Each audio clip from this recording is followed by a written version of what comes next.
Bonjour à toutes et à tous. Et je suis absolument désolé de ne pas pouvoir être avec vous aujourd'hui. D'autant plus désolé que pour tout dire, parler devant une caméra tout seul, c'est assez déconcertant et très désagréable. Je suis très honoré que vous m'ayez demandé, si j'ai bien compris, de présenter la communication introductive à cette journée d'études sur le revenu universel. Je ne sais pas trop ce qui me vaut cet honneur. Deux choses probablement. La première, c'est que la revue du mot, ça a été la première à lancer le débat sur ce qu'on appelle aujourd'hui le revenu universel, autrement dit le revenu de base, le revenu minimum inconditionnel. C'était en 1987, dans le sillage de l'apparition en Belgique d'un numéro de la Revue Nouvelle, parrainé, coordonné par Philippe von Parijs, et c'était un an avant l'adoption du RMI.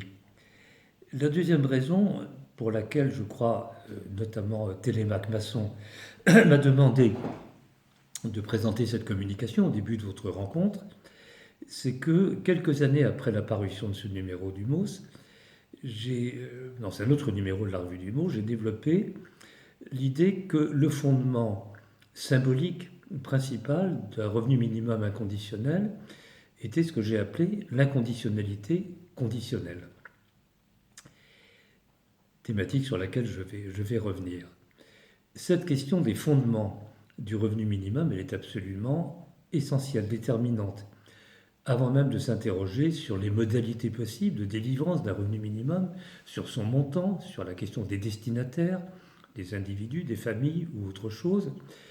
La question première à poser, c'est celle du sens qu'un tel revenu minimum revêt aux yeux de la société, quel sens il a pour ses bénéficiaires et quel sens il peut avoir pour ceux qui le financent ou qui pensent le financer. On voit bien toute la différence qu'il y a entre deux positions possibles.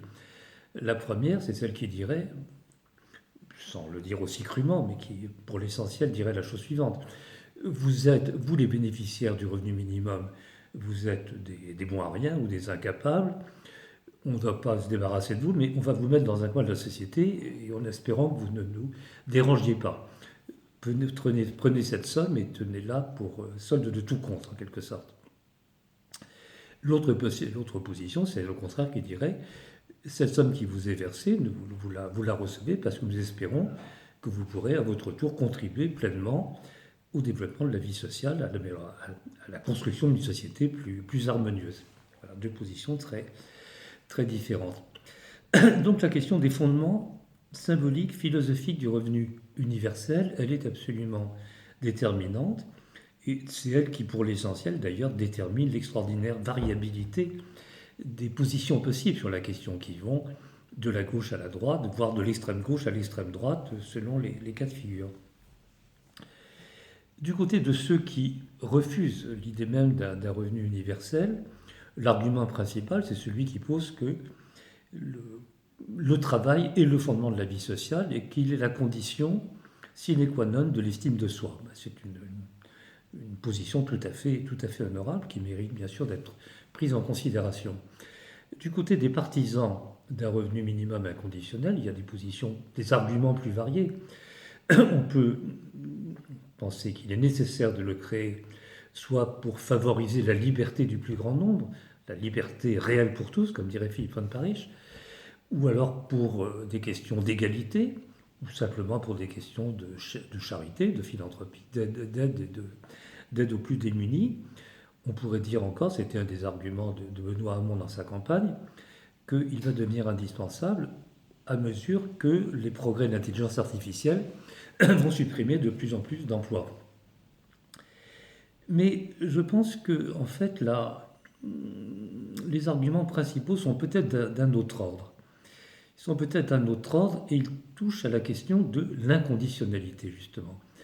La formule qui est discutée aujourd'hui, celle du revenu universel, nous la connaissons tous, c'est l'idée que chacun doit recevoir inconditionnellement un revenu minimum, individuellement, et ceci sans aucune obligation en retour, et cela pendant toute sa vie, et quel que soit le niveau de revenu que l'on puisse avoir par ailleurs. Inconditionnalité. Mais Essayons de creuser un peu cette idée d'inconditionnalité, de conditionnalité, et commençons par une espèce de paradoxe. Si on y réfléchit bien, on s'aperçoit que personne, en tout cas en France ou dans les pays occidentaux, n'accepterait l'idée qu'on puisse laisser mourir de faim des gens qui sont dans la plus extrême nécessité. Tout le monde dirait, au moins officiellement, qu'il faut absolument secourir ceux qui sont dans le besoin absolu. On pourrait donc dire que tout le monde est inconditionnellement favorable à l'idée d'un revenu minimum sous une forme ou sous une autre. Tout le monde est inconditionnellement favorable à l'idée d'un revenu minimum. Mais par contre, personne n'est d'accord sur les modalités de délivrance de ce revenu minimum. Beaucoup ne pensent pas que ce revenu minimum auquel tout le monde est inconditionnellement favorable doit être délivré de façon inconditionnelle. Il y a un double jeu. On est inconditionnellement favorable au principe, mais pas du tout favorable à l'inconditionnalité de sa mise en œuvre.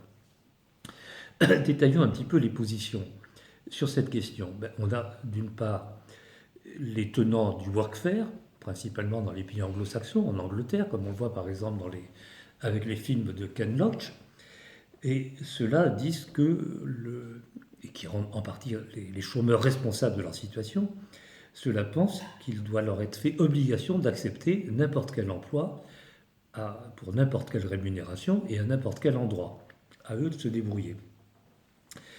On a là une version que l'on pourrait qualifier de version conditionnaliste dure du revenu minimum. On verse un revenu minimum, mais à condition qu'on accepte n'importe quel emploi, n'importe où, pour n'importe quel montant. La version française, celle du RMI, en partie encore celle du RSA, est moins rigoureuse. Elle pose que tout bénéficiaire du revenu minimum doit s'engager contractuellement, par un contrat passé avec l'État, à rechercher un emploi. Bien. C'est une version qu'on pourrait qualifier de conditionnaliste douce ou faible en quelque sorte. La version que je défendais pour ma part dans la revue du MOS en 1987 et quelques années après encore, était à la fois, on pourrait dire, conditionnaliste et inconditionnaliste. Elle était inconditionnaliste parce que l'idée était qu'il fallait verser ce revenu à toute personne dans le besoin, sans contrôle particulier, sans obligation d'accepter un emploi à n'importe quel prix, et même sans obligation de s'engager à le rechercher, donc pari de liberté.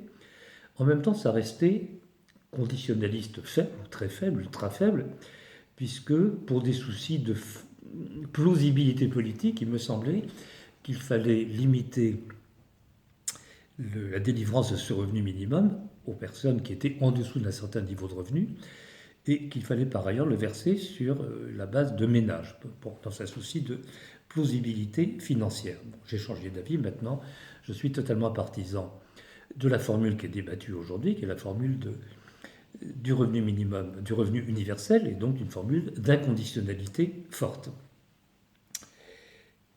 Je résume, à quel titre doit-on envisager de donner un revenu minimum aux personnes qui sont dans le besoin, voire à tout le monde, puisque c'est la formule du revenu universel.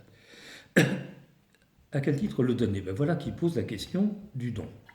Et il y a un télescopage tout à coup entre la question du revenu minimum inconditionnel et la question du don qui a animé, qui a agité, occupé la revue du MOS depuis une quarantaine d'années maintenant, dans le sillage de L'Essai sur le don de Marcel Mauss, publié en 1925. Sur cette question du don, on peut distinguer trois positions principales. La première est celle notamment des économistes, d'une partie des psychanalystes, ou d'un Pierre Bourdieu par exemple, qui dirait mais le don est une illusion, c'est un faux semblant. Derrière le don, il y a toujours un calcul d'intérêt, donc d'une certaine manière le don n'existe pas.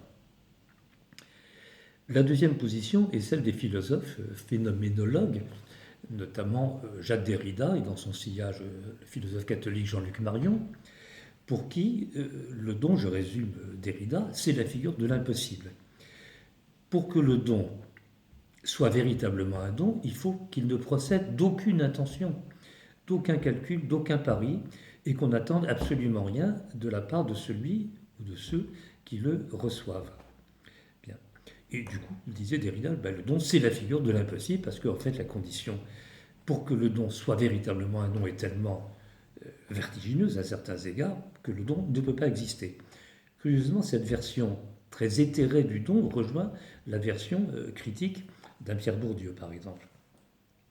Et puis, il y a une troisième position, qui est celle qu'à mon avis, développe Marcel Mauss dans l'essai sur le don et que développe dans son sillage la revue du Mauss.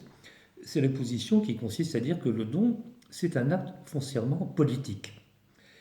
Ni intéressé, ni désintéressé, ou plus exactement à la fois intéressé et désintéressé, à la fois libre et obligé. C'est l'acte par lequel on transforme des ennemis en amis ou des opposants en alliés. Un acte politique. Dans cette version-là, bien évidemment, on attend quelque chose du don. Pas nécessairement l'intérêt matériel dont parlent les économistes, mais on attend tout simplement une alliance, un acte une décision d'être ensemble en quelque sorte. Voilà, c'est un pari, le don c'est un pari de confiance. C'est un pari de confiance qui s'opère selon la modalité que je qualifiais tout à l'heure, d'à la fois inconditionnelle et conditionnelle.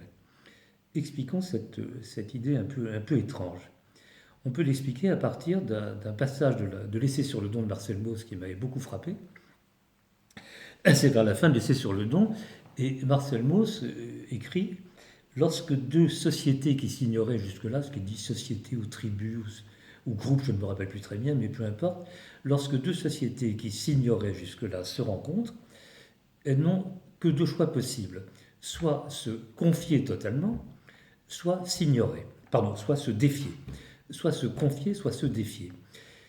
Si elles font le choix de se confier, alors tout doit être donné. Toute demande doit être satisfaite, toute demande de la part de l'autre doit être satisfaite. On baigne donc dans l'inconditionnalité absolue. Il faut signifier l'alliance, et dans la création de l'alliance, la création de l'association, il faut être dans le registre de l'inconditionnalité totale. Mais une fois que l'alliance a été scellée, on peut commencer à faire les comptes. Et d'ailleurs, les ethnologues le montrent bien. Dans ces sociétés premières, les gens passent leur temps à calculer la valeur des biens qui leur ont été donnés. Est-ce que les colliers sont suffisamment gros, suffisamment précieux? Est-ce qu'ils mesurent bien notre valeur? Est-ce qu'ils ont la valeur, etc., etc. Donc il y a un double mouvement d'inconditionnalité et de conditionnalité. Ce mouvement de l'inconditionnalité, il est celui par lequel se forme une communauté politique, par lequel elle décide d'exister en tant que communauté politique. Et c'est là où on va rejoindre la question du revenu minimum et de son sens aujourd'hui, son sens présent. Il me semble que dans le cas de la société française, qui est une société de plus en plus fracturée, de plus en plus éclatée, entre groupes qui s'ignorent, qui vivent, qui ont des conditions de vie très différentes, une société dans laquelle de plus en plus souvent se fait entendre l'idée que tout le monde n'est pas aussi français, il y a des Français qui sont moins français que d'autres, je crois qu'il est absolument impératif que cette société française fasse un pari de confiance envers elle-même, envers l'avenir et envers tous ses membres. Ce pari de confiance, il se traduit par le choix d'une inconditionnalité première dans le versement du revenu minimum. Une inconditionnalité première, ça ne veut pas dire qu'on n'attend de rien de ceux à qui on a donné. Au contraire, on attend qu'en retour, ils s'investissent dans la vie sociale. Qu'en retour, d'ailleurs pour le dire plus prosaïquement, plus simplement, qu'en retour, tous ceux qui pour l'instant ont beaucoup de mal à vivre et à entreprendre, tous les agriculteurs qui adorent leur métier mais qui sont obligés de quitter leur ferme ou qui se suicident, tous les petits commerçants qui ferment dans les centres-villes, tous les artisans, tous les artistes qui voudraient créer, tout cela puisse effectivement se livrer à leur activité et somme toute pour le plus grand bien de tous. Donc c'est ce double mouvement qu'il faut avoir présent à l'esprit, un pari de confiance, un choix d'inconditionnalité primordial, mais bien sûr qui est lié à l'attente que ce choix de la liberté, ce choix de l'inconditionnalité bénéficie à la fois à ceux qui reçoivent le revenu minimum et puis à la société dans son ensemble. Je conclus. Un tel choix, il est aujourd'hui, je crois, possible, ce que je ne mesurais pas lorsque j'ai commencé à écrire pour ma part sur cette question dans les années 87, et puis les années suivantes. Si on en croit les calculs, je crois qu'ils sont justes, réalisés par l'AIR, l'Association pour l'instauration d'un revenu d'existence, qui va parler cet après-midi, eh bien, on s'aperçoit qu'un revenu à hauteur de 500 ou 600 euros par individu est parfaitement finançable sans guerre d'impôts supplémentaire. C'est donc un choix qui est financièrement tenable et donc politiquement tenable. Eh bien, je crois qu'aujourd'hui, c'est le choix probablement le plus important qu'il y a à faire. C'est peut-être la première réforme qui devrait être à l'ordre du jour des prochaines élections présidentielles ou des législatives, parce que c'est cette réforme-là qui commande en amont toutes les autres réformes possibles. Voilà ce que je voulais vous dire en introduction d'autres journées à laquelle, encore une fois, je regrette énormément de ne pas pouvoir participer. Merci bien.